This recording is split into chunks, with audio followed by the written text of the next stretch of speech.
On nous vend l'idée que dès qu'on est nombreux, on a forcément raison. Que la majorité ne peut pas se tromper. Pourtant, les faits nous prouvent le contraire. La foule a acclamé, la foule a condamné, la foule s'est trompée.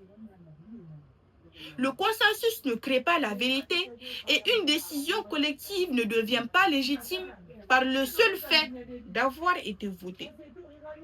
Ce qui est juste n'est pas toujours populaire et ce qui est populaire n'est pas toujours juste.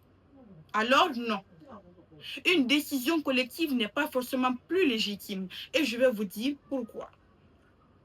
Pour comprendre cela, il faut d'abord connaître un piège auquel nous sommes tous exposés, le conformisme. Et pour l'illustrer, laissez-moi vous raconter une histoire. Dans le conte Les habits neufs de l'empereur, tout un peuple admire un vêtement qui n'existe pas. Personne n'ose contredire le plus grand nombre, jusqu'à ce qu'un enfant s'écrie. Mais l'empereur est nu. Et soudain, tous réalisent que la majorité s'était égarée.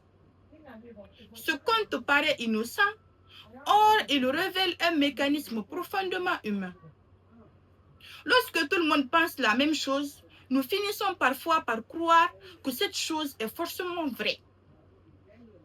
Mais la réalité nous montre que cette illusion peut avoir des conséquences bien plus graves.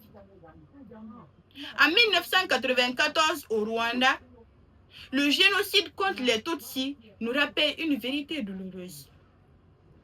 Ce n'est pas parce que la plupart participent à un préjugé que cette injustice devient une vérité. Dès lors, une question s'impose. Sur quoi réellement est basée la légitimité? Certainement pas sur le nombre. Elle s'appuie sur le respect de la justice, la dignité humaine et les droits fondamentaux. Bien sûr, je ne condamne pas cette approbation collective, au contraire. Elle est indispensable à la démocratie. Mais la démocratie elle-même nous enseigne qu'une opinion dominante peut faire fausse route. L'histoire en est remplie. Pendant des siècles, l'esclavage fut accepté par des sociétés entières. Cependant, ce courant dominant n'a jamais transformé une injustice en droit. Heureusement, certains choisissent leur conscience que la collectivité.